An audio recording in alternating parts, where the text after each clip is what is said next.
Okay, problem set 26 is about intermolecular forces. Kind of a beefy one, but it's an important one. So we're going to start off with a little bit of a mini lecture. So, intermolecular forces. What does that mean? Well, it's forces between different molecules, right? So inter means between more than one molecule, and those are forces. Similar how we talked about interstates are freeways between different states. Intermolecular forces are forces between different molecules. We've talked about forces between within a molecule, right? We've had electrons being attracted to protons because of their charge. Okay, we've also talked about polarity of molecules because of polarity of bonds because of electronegativity differences and things like that because of those charges. Okay, but everything that we talk about is what we call electrostatic forces. This means forces or attractions between charged things. And they're all governed by Coulomb's law, which is the idea that force is proportional to the charges and inversely proportional to the distance between them squared. When I say force, I mean the force of attraction between two things. Okay, so this is all we've talked about before. We've done this with electrons and protons. We've talked about it between two ions, right? With lattice energy and things, we've talked about how if you have a positive ion and a negative ion, we call that ionic bonding, right? So these are electrostatic forces. Well, now we're still going to be talking about electrostatic forces. Everything we talked about is electrostatic forces. Okay, but now we're going to be talking about them in the context of attractions between two different molecules. Well, two molecules can only be attracted if they have charges. So let's talk about the type of charges that molecules can have. Well, first off, you could have a molecule that is an ion. Okay, in other words, it has a full permanent charge. It's gained or it's lost an entire electron, which gives it a full permanent charge. Then we have molecules that are not ions, but we still put charges on them because they're polar. Okay, now this is also a permanent charge, but it's not a full charge because there's no transfer of electrons taking place. It's a partial permanent charge. Okay, it just has to do with the fact that if I have an H and a Cl, the Cl is more electronegative, so it pulls electrons that way. We get a partial negative because the electrons are getting pulled to chlorine, partial positive on the hydrogen. This is now a polar molecule because of that partial permanent charge on it. Okay, we've talked about how to figure out if molecules are polar if you're looking at their shape and things, but that'll come up again. Okay, and then what if my molecule is not polar? Well, it can still get a charge on it. What we call it an induced dipole. So I showed you here HCl. Okay, we draw that arrow. So HCl is a polar molecule. Because it's polar, it has a dipole. This arrow is we refer to as the dipole. Okay, you should think of dipole and polar relatively synonymously. Polar is just an adjective, dipole's a noun, but they mean the same thing. Well, that's a normal dipole. So then we have an induced dipole. An induced dipole is in a non-polar molecule. So let's say I have this pentane. It's just carbons and hydrogens, and therefore it's a non-polar molecule. Well, around this pentane is a cloud of electrons.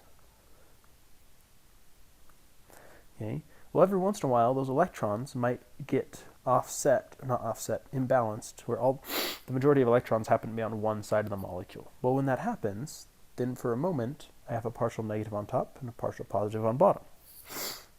Now, this molecule usually isn't polar, but in this case, it gets a pole or a dipole, so we call it an induced dipole. Okay, and it's a partial charge, but it's not permanent; it's temporary.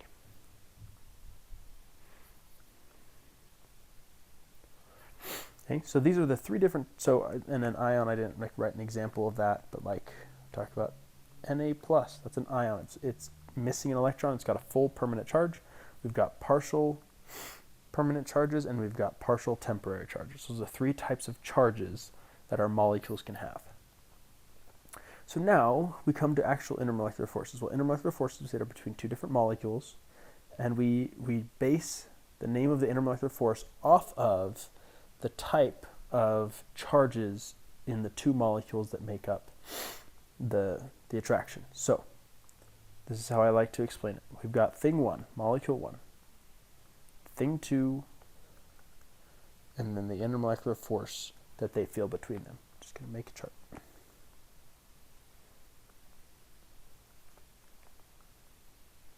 Okay, so intermolecular forces must be between two molecules. So let's say thing 1 is an ion and thing 2 is an ion. Okay, we call that an ion intermolecular force. Okay, and I'm going to go through examples of each of these. Let's say thing 1 is an ion and thing 2 is polar. Well, we call that ion dipole. Remember I said that you should think of polar and dipole as being kind of like synonyms. Okay, I'm going to skip some space here. Let's say that thing 1 is polar, a polar molecule, and thing 2 is a polar molecule. Well, then my intermolecular force is called dipole because two dipoles are my charges. Okay, what if thing 1 is polar and thing 2 is nonpolar? Well, then we call it dipole. And what kind of charge does a nonpolar thing have? It has an induced dipole. So that would be dipole induced dipole. And if thing 1 is nonpolar and thing 2 is nonpolar, well, then we could call it induced dipole. But we have a special name for that. It's called London Dispersion. So usually you'll hear it referred to as dispersion or London dispersion. Okay, I skipped a line here, okay, because there's another intermolecular force here called hydrogen bonding. Okay, I know that we say bonding, but it's not a bond, it's an intermolecular force. I'll talk more about that later too. But it's a type of dipole, but it's really, really strong. And as a result, we give it a different name. And here's what you need to have hydrogen bonding. In thing 1, you need to have either an FH, an OH, or an NH covalent bond. I think that needs to be a bond within your molecule. And then in thing 2, I'm just drawing these lines to be less confusing. In thing 2, you need either an F, an O, or an N. So if you had an FH in one molecule and an N in the other molecule, you get hydrogen bonding. Okay, it's not just dipole, it's hydrogen bonding. All right, let's talk about examples of all of these. All right, ion-ion. What is ion-ion? Ion-ion is ionic bonding. Okay, we've talked about it before. It's the same thing as ionic bonding. Okay, so for example, if I have Na plus and Cl minus, I've got two charged particles, and so they're going to be attracted. Okay, and that attraction is an ion-ion intermolecular force. We call it bonding because it's really strong, but ion-ion intermolecular force is probably a more accurate description. All right, ion dipole. So thing 1 is an ion, so we know that Na plus is an ion. Thing 2 is polar. Let's say water. Water is a polar molecule, so it's got partial negative and partial positive, right? Well, here I have a charge on the ion, charge on the polar thing, so there can be an attraction there. Okay, hydrogen bonding. So thing 1 needs to have an FH, OH, or NH. Well, water has a OH covalent bond, so I'm going to use water.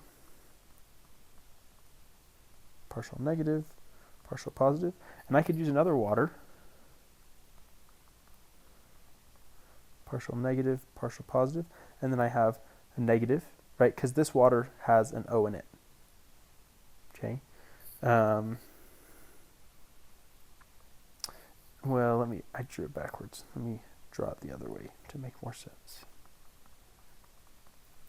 Negative, positive, and then if I had another water, negative, positive. So I've got an OH covalent bond and an O. That's what I need, an OH covalent bond and an O. Okay, and so because of that, I get this attraction between those charged things. Similarly, though, I could have OH, and I could have like acetone, that molecule. So I've got my OH in thing 1 and my O in thing 2. And so as a result, I can get hydrogen bonding. Okay, dipole-dipole. So I just need two polar molecules. So let's say that I had HCl. Let's say I had two HCl molecules. Well, this is partially negative and partially positive. This is partially positive, partially negative. Well, I get an attraction there. A dipole-induced dipole. That means I have a polar molecule and a non-polar molecule. So let's say I have water, which of course we know is polar. And I have pentane. I'm going to go like that. And then okay. Well, pentane has this electron cloud around it. Well, what happens when this water molecule comes and approaches pentane from the top? The water has a negative charge coming close to the pentane. What is that going to do to all the electrons in the pentane? It's going to push them away. It's going to repel them. When it does that, what happens over here on the bottom of the pentane? I get a partial negative. And the top of the pentane, I get a partial positive. So now I've got this negative from the water and the positive from the pentane, and I get an attraction. That's a dipole-induced dipole. Lastly, London dispersion, or induced dipole, is two nonpolar molecules. So let's say I have my pentane and another pentane.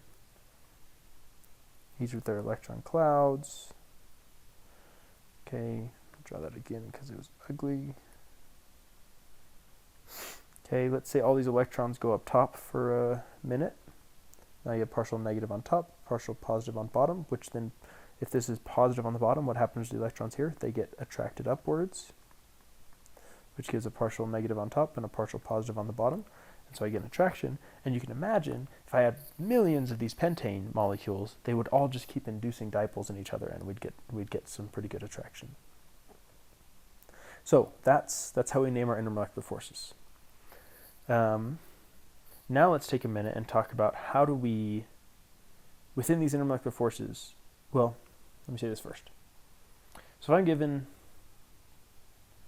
two things, and I'm supposed to compare their intermolecular forces. You'll see this when you start doing problems.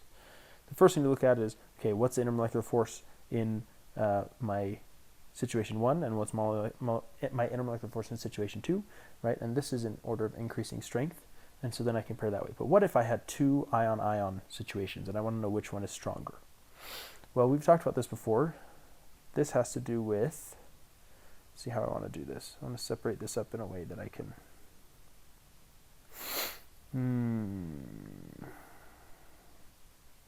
I'm just gonna write over here. Let's say that I have two ion-ion situations.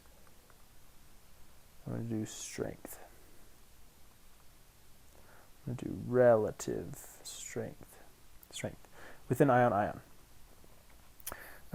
Within ion-ion, I care about the lattice energy. Right? We've talked about lattice energy before, but let's talk about all right, this is how I'm going to do it. Intermolecular force, and then I'm going to talk about stronger. Okay, there we go. So if my intermolecular force is ion-ion, we care about the lattice energy, and lattice energy increases with greater charges on your ions or smaller size of your ions. Okay? So for example, if I had an example column, this is just, this is just developing as we go. All right, so let's say that I had NaCl and KCl and MgCl2, and I said, which has the strongest? Well, first question I ask is, these are all ionic. Okay, so that's done. Now I would say, well, what are the charges? This is +1, -1, +1, -1, and +2, -1. So we know which one's strongest, automatically the strongest because it has higher charge. These charges are the same, so now I look at size, NaCl and KCl. Na is smaller than K, and smaller is better. So that means this can be 2, this can be 3. All right, what about within dipole? What do I care about? I care about stronger dipoles. Okay, so for example, if I had HCl and HF, and I said, what has, so these are both polar molecules, so I said, let's say I'm talking about HCl. Within a vat of HCl and a separate vat of HF, which of those vats has stronger intermolecular forces? Well, I would say, well, chlorine is more electronegative than hydrogen, fluorine is more electronegative than hydrogen, and the difference here is bigger than the difference here. Okay, and therefore HF's going to be a more polar molecule, and so stronger dipoles. Okay. And what if I had London dispersion? Okay, then I care about bigger size of my molecule, and stronger or more flat or stackable. Okay, so and the reason I care about that, right here, I care about smaller size and ion-ion. That's because they already have a charge, so I can get those charges closer together. That's better. London dispersion doesn't have a charge unless it's big enough to squish its electrons to one side. So bigger is better because that's how it gets a charge in the first place. So let's say I had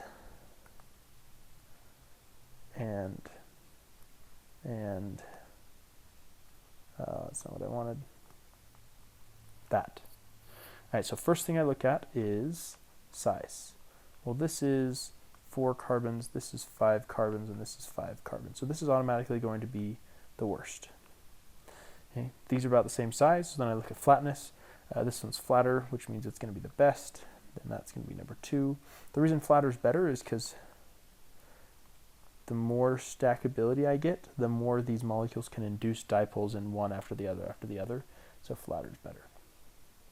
All right, so that's a brief run through intermolecular forces. I'm going to bring this one down, and then we're going to do a bunch of these problems on this problem set, and it'll come together a little bit. All right, so why do real gases? So we talked about intermolecular, or we talked about ideal gases, and some of the assumptions of ideal gases back in gas laws. But now, why do real gases have non-ideal behavior at low temperatures and very high pressures? Well, one of the assumptions of ideal gases is that there's no intermolecular forces. Well, what happens at very high pressures? Well, we take our molecules, we shove them closer together, and the closer they are together, the more intermolecular forces they can feel. Okay, and so this breaks down at high pressures. At low temperatures, what happens? Our molecules slow down. They move really slow. So when they pass each other, they're more likely to notice each other and therefore feel intermolecular forces. So this no intermolecular forces assumption breaks down at low temperatures and at high pressures. All right, so because of that, we're going to start talking about some non-idealities of gases. And then we'll get down later, we'll be able to start talking about assigning intermolecular forces. But because of intermolecular forces, gases behave non-ideally, so we're going to talk about that. So we want to find the pressure of CO2 in 1 liter vessel, 300 Kelvin, 5 moles, assuming it's ideal. Well, if it's ideal, pressure equals nRT over V.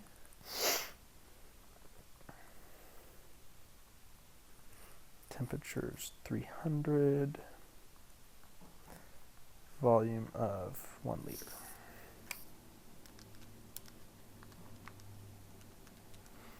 I got 123 atmospheres. What about using the van der Waals equation? So the van der Waals equation is an equation that takes into account some of the non-idealities of gases. So let me pull up the van der Waals equation real quick.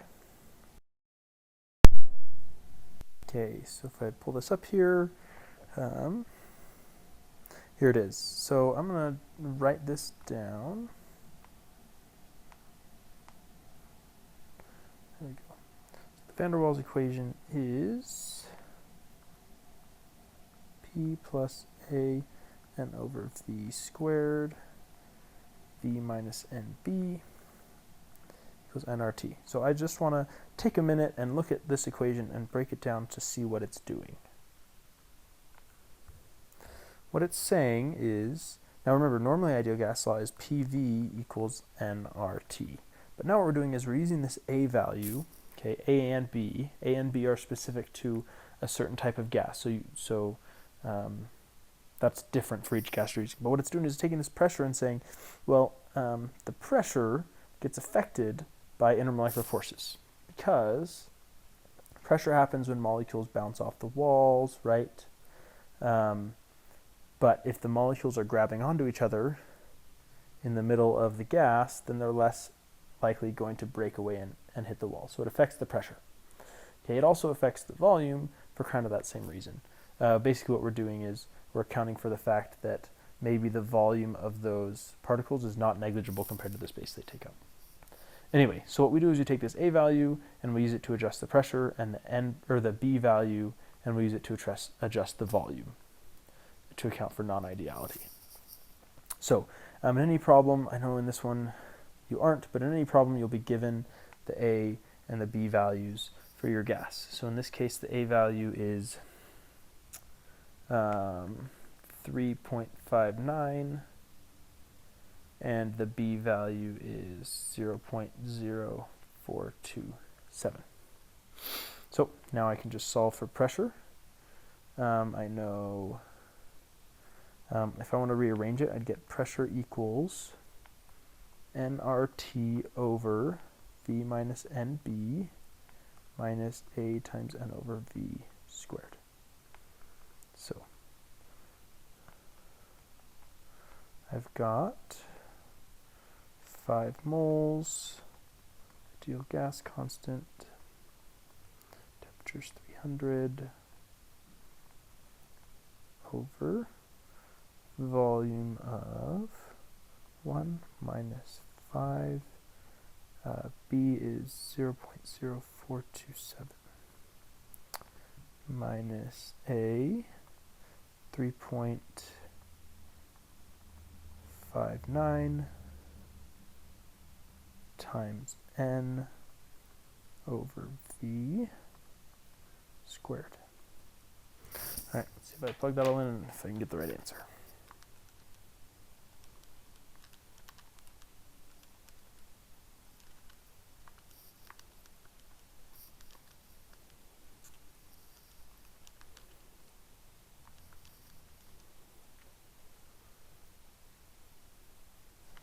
Yep, so when I plugged all of that in, I got that the pressure equals 66.75 atmospheres. All right, so is there a difference there?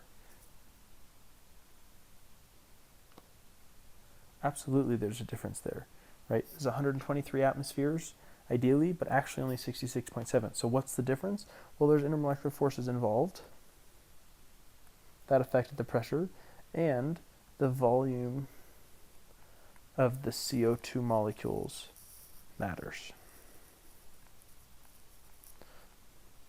And so this first one, so there's one assumption of ideal gases that says there's no intermolecular forces, which we talked about.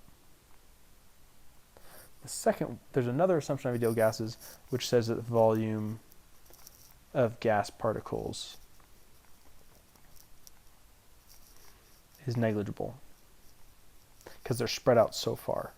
Well, A accounts for the intermolecular forces, B accounts for the volume of the CO2 molecules mattering, and those break down, or those make it CO2 less ideal, and therefore the pressure is significantly different. Those will break down. All right, acetone, 2-propanone, is the primary component of most nail polish removers. It's miscible or completely soluble in any proportion in water due to hydrogen bonding. Draw the hydrogen bond between acetone and water. Put a box around the 3 atoms that are important for hydrogen bond. All right, so acetone looks like this. Water looks like that. What we get here is we get a dipole on that oxygen and on both that oxygen and hydrogen. And the result is we can get a hydrogen bond there. Okay. which means the 3 atoms involved are these guys. Guess that's not a box, is it? I should put a box. There you go. Those 3 are the molecule or the atoms that matter. And again, we're going to talk a lot about that going forward. Now, one thing to keep clear, that is not a hydrogen bond. That's a covalent bond. Hydrogen bonding is an intermolecular force. That's a hydrogen bond. Okay, we call it a hydrogen bond, but really it's just an intermolecular attraction. Okay.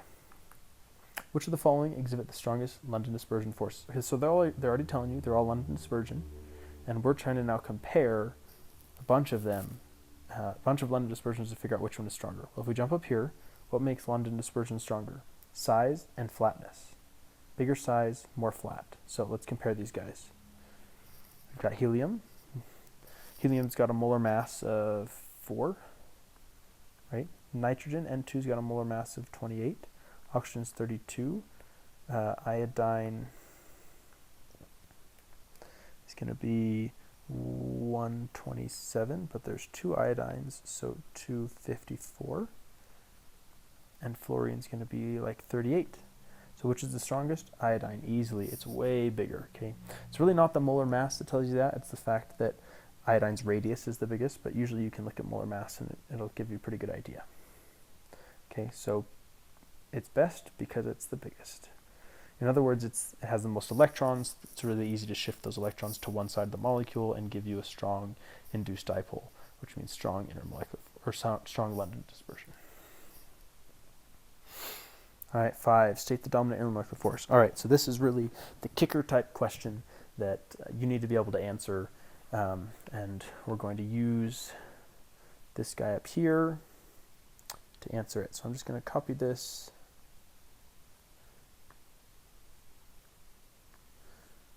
and drop it down here so that we can manipulate it.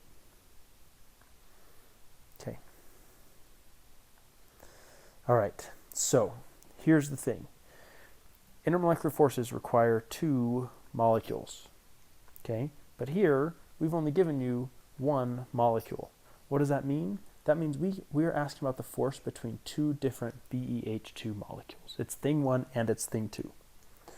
Well, what can we automatically rule out if BeH2 is thing 1 and thing 2? Well, we know it cannot be ion dipole, because ion dipole requires an ion to be thing 1 and a polar thing for thing 2. Well, if BH2 is the same as BH2, right? It's the same. Thing 1 and thing 2 are the same, which means we can't have 2 different things as thing 1 and thing 2. It also means we can't be dipole-induced dipole, because that, again, is a polar and a non-polar. Well, we've got the same molecule as thing 1 and thing 2. But let's talk about how we solve these problems. Looking for the dominant intermolecular force, the strongest one. Okay, so what that means I'm going to start at the top, right? Because these are increasing strength. I'm going to start at the top and work my way down, and as soon as I get to an intermolecular force that applies, I'll know that that's the dominant intermolecular force. So, first question I ask myself, is BeH2 ionic or covalent? BeH2 is covalent because the electronegativity difference between Be and H is very small. So it's covalent. Well, if it's covalent, it is not ion-ion. Okay, we said it can't be ion dipole. Okay, is there hydrogen bonding? No, there's no FH, OH, or NH in there. Okay, is BeH2 polar or nonpolar? Well, to figure that out, I have to draw it. If I draw BeH2, simple enough, it looks just like that. What's the shape? It's linear. As a result, it is a nonpolar molecule. So it's not that. I know it can't be that. And so because it's 2 of the same thing, which means it must be London dispersion. Awesome. Now we start again for water. Is water ionic or covalent? It's covalent. We can't have ion dipole because it's only one type of molecule. Okay, is there FH, OH, or NH? Awesome, there is. Okay, and if you have a water here and a water here, one of yours has an OH, the other has an O, so this can be hydrogen bonding. Okay.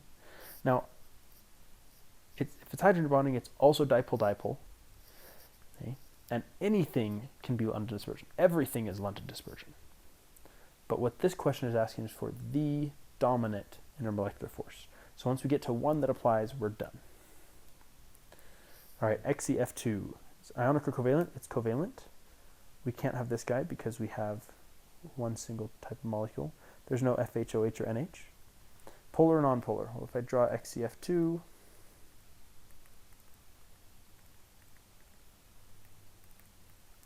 okay, what's the molecular geometry? It's linear, which means it is not polar, which means I'm left with London dispersion. All right, PEH3. I'm going through the same pattern because it's the pattern you should go through. Is it ionic or covalent? It's covalent. Can't be ion dipole. FHOH or NH? Nope. Polar or nonpolar? I gotta draw it. I get PH3. What's the shape? Trigonal pyramidal. That's a polar molecule, which means this is going to be dipole, dipole. All right, CrCl3, ionic or covalent? If I look at the periodic table, Cr is a metal, Cl is a nonmetal. That means this is ionic, and I'm done. I can say ion-ion, or I can say ionic. Either of those are fine. Get rid of all of this stuff here.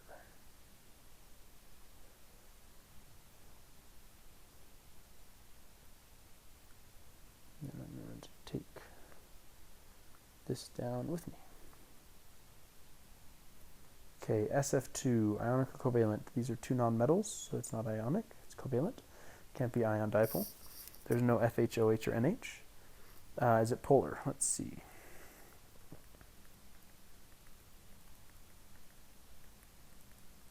That is a bent molecule, so it's polar.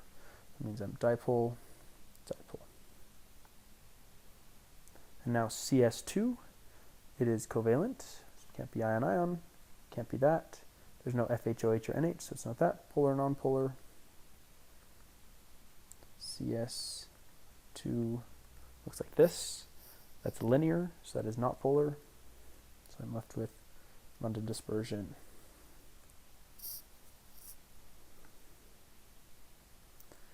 All right, we're just going to keep going. Whoa.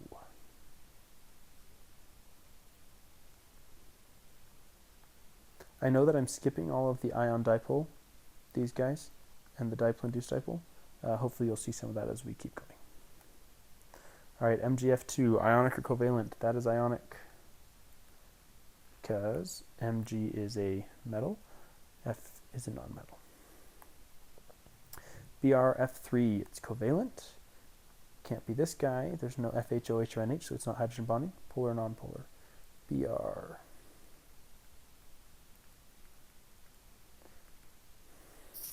Okay, I had left off the lone pairs from the fluorines. But that is trigonal pyramidal, which means that it is polar. Which is going to leave me with dipole-dipole again, because we have a BrF2 dipole and another BrF3 dipole, another BrF3 dipole. Okay, CH4. Okay, it's covalent? Can't be that. There's no FHOH or NH. Polar, nonpolar. CH4. Tetrahedral, nonpolar. As a result, I'm left with London dispersion is the strongest. Again, everything has London dispersion. It's just nonpolar molecules for which London dispersion is the strongest intermolecular force found. All right, XeF4, it's covalent. Can't be ion dipole. There's no FHOH or NH, so it's not hydrogen bonding. Polar, nonpolar. XeF, F, F, F. Okay, that is going to be a square planar molecule, which makes it nonpolar London dispersion. PF5, it's covalent. There's no FHOH or NH, so there's no hydrogen bonding. Polar, nonpolar. PF, F, F, F. How did I lose one? Here we go. That is seesaw, which is a polar shape. So this is going to be dipole, dipole.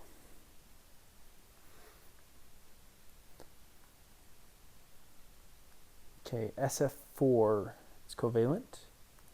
There's no FHOH or NH. Polar, nonpolar. SF. That is, oh, I said this was seesaw. That's incorrect. This is square pyramidal. This is seesaw, which is also polar. So I'm left with dipole-dipole. And SF6 is covalent. There's no hydrogen bonding in there, polar, nonpolar. That's 5, 6. That is just octahedral, which is nonpolar. Nonpolar gives me London dispersion. All right, we're just going to keep on going. Hopefully you're recognizing there's a pattern to figuring out what the dominant intermolecular force is.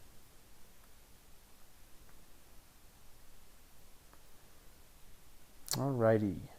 Assume each of the following are pure liquids, for which is hydrogen bonding the dominant intermolecular force? Well, so basically, again, we're just given propanol. That means thing 1 is propanol and thing 2 is propanol. Well, is it ionic? Nope. There's no charges on there. Is there an FHOH or NH? Yep, there's an OH right there. So if I had another one of these, this would have the OH, this would have the O, and we could have an intermolecular force there. So, and it would be hydrogen bonding, so A is an answer. Difluoromethane. Do we have an FHOH or NH? We have an F and an H, but we need those things bonded. So this does not have hydrogen bonding. Here we don't have an F, O, or an N, so we can't have it there. Here we have OHs. So can we have hydrogen bonding? Yes. So D is an answer. Are there any hydrogen bonds in a single molecule of hydrogen peroxide? There are not. Well, that was a bad example. Let me use this one. Are there any hydrogen bonds in a single molecule of propanol? There are not. Okay, because a hydrogen bond is an intermolecular force. That's like me asking you if there are any interstates in Hawaii. Doesn't make sense to have an interstate in Hawaii because Hawaii is only one state. You can't have hydrogen bonding in a single propanol molecule because hydrogen bonding is an intermolecular force. You need a second propanol to get the hydrogen bonding. Okay, the OH here, right there, that's a covalent bond. I know I've said that before. I'm repeating myself because it's important. All right, acetone. Okay, so we have an O. We need something with an O, but we also need an FHOH or NH. We don't have that here, so this is not going to have hydrogen bonding. It's just going to be dipole-dipole. Here we have an O and an H, but do we have an OH covalent bond? Nope. So just hydrogen peroxide and propanol. All right, state the dominant intermolecular forces between the following substances. Same type of question.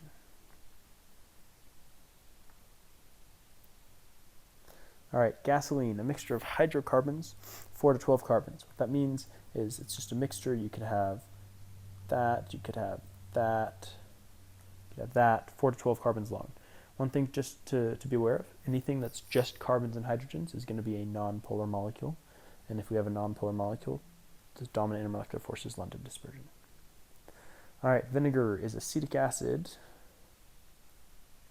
looks like that, and water.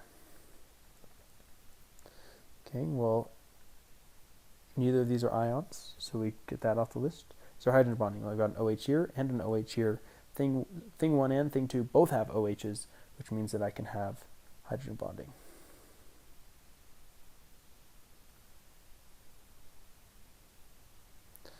Okay, moving down.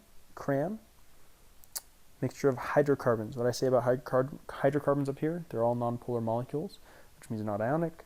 There's no hydrogen bonding. They're not polar. They must be London dispersion.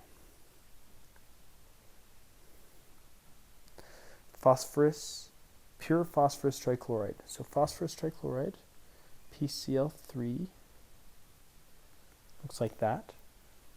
Okay. Is it ionic? Nope, it's covalent. Are there any hydrogen bonding in there? Nope. Polar, nonpolar molecule. Well, this is trigonal pyramidal, so it is polar, which means we got dipole, dipole within pure phosphorus trichloride. So multiple phosphorus trichlorides. All right, pure boron trichloride. That's BCl3. Okay, so it's not ionic. There's no hydrogen bonding. Not ionic, can't be that. No hydrogen bonding. Oops, my mistake. Polar, nonpolar, it's trigonal planar, so that is nonpolar, which leaves me with London dispersion.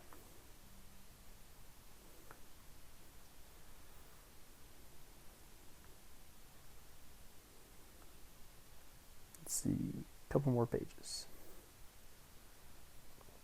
All right, ammonia, alcohols, and water are the main ingredients of Windex.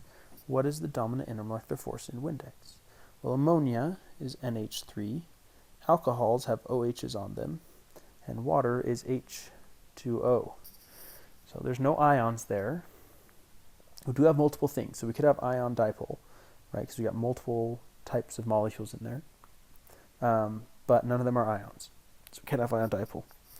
And this is not a minus. It's just saying you have something like with an OH on it. R just means anything. All right. Then we say, are there any FHs, OHs, or NHs? Yeah, we've got NH here, OH here, OH here. So what does that mean? We're going to have dominant intermolecular force is going to be hydrogen bonding.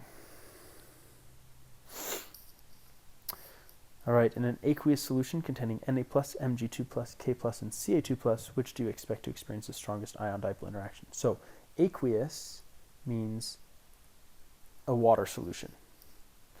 And then we've got all of these ions.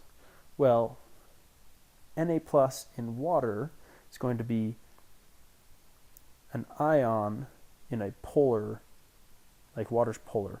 Na+ is an ion. That means this interaction is going to be ion dipole, which is what they're saying right here. All of these are going to be ion dipole because they're ions in water, but which has the strongest? Well, we talked about this a little bit, right? The attractive force is proportional to the charges in the molecules and inversely proportional to the distance between them. So I've got Na+ trying to get together with water, Mg2+ trying to get together with water, okay? And we know, first thing to look at is charge. So we know Mg2+ is automatically stronger than Na+. Okay, and we know Ca2+ is automatically stronger than Na+ or K+. Right, so we know that we're going to have our 2 pluses, right? These are first, these are last. But now between my two pluses, how do I figure out which one's stronger? Well, whichever can get closer to the water molecules. In other words, whichever one is smaller is better. So Mg2+, Ca2+, Mg2+ is smaller. So that means strongest. I'm going to list strongest down to weakest, just so that you can understand. Okay, so Mg2+ is going to be the strongest, and then Ca2+. Then between my 1 pluses, smaller is better, because you can get closer to the water, Na and K. Na is the smallest. So then I'm going to have K, so I'm going to have Na plus, and then I'm going to have my K plus is the weakest.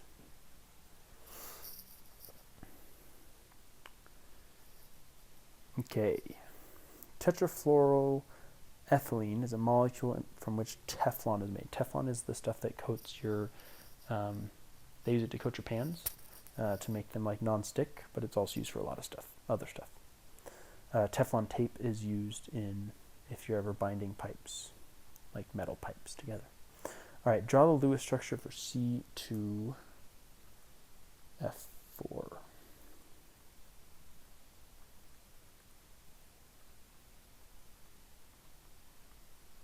I'm going to have that little bond there. C2F2 contain polar bonds. Yes. Right, because fluorine's more electronegative than carbon, so I'm going to get these dipoles pulling towards the fluorines. So they want you to draw there. Is the molecule as a whole polar or nonpolar? As a whole, the molecule is nonpolar, because you can see those dipoles all balance each other out. So the molecule as a whole is nonpolar. What's the steric number around each carbon? 3. 1, 2, 3. Give the bond angle. Well, what's the shape around this carbon?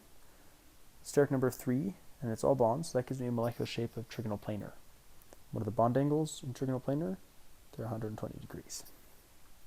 And since both carbons are trigonal planar, every single bond angle there is 120 degrees. State the hybridization of the 2 carbon atoms. Steric number of 3, that means I need to hybridize 3 orbitals. It's going to be an S and a P and a P, so we call it sp2. Teflon is formed when your C2F2, I should say when C2F4 is polymerized. Or in other words, when the pi bonding electrons are used to form sigma bonds between molecules. Basically, it's saying you've got this, and you've got another one of them. So imagine these two electrons here jump out, bam, to make a bond there, which pushes those electrons, bam, it can do it again, and anyway, you get these long molecules.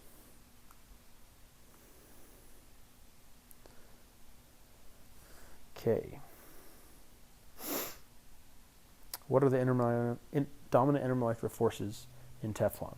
Well, we already said that these molecules are each nonpolar. You take a bunch of them together, you've got a nonpolar molecule.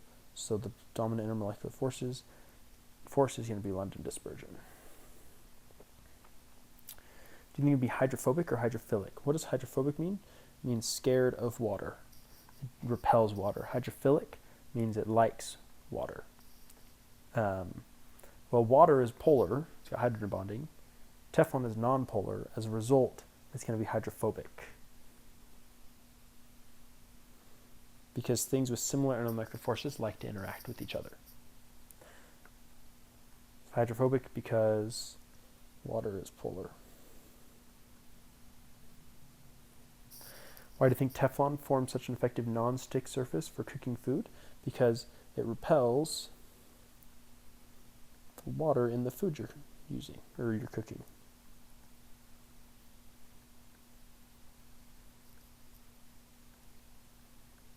It's the same thing. Same reason we use non-stick like oil spray when we're cooking, because you spray oil on there, and oil is big non-polar molecules are going to repel the water in your food.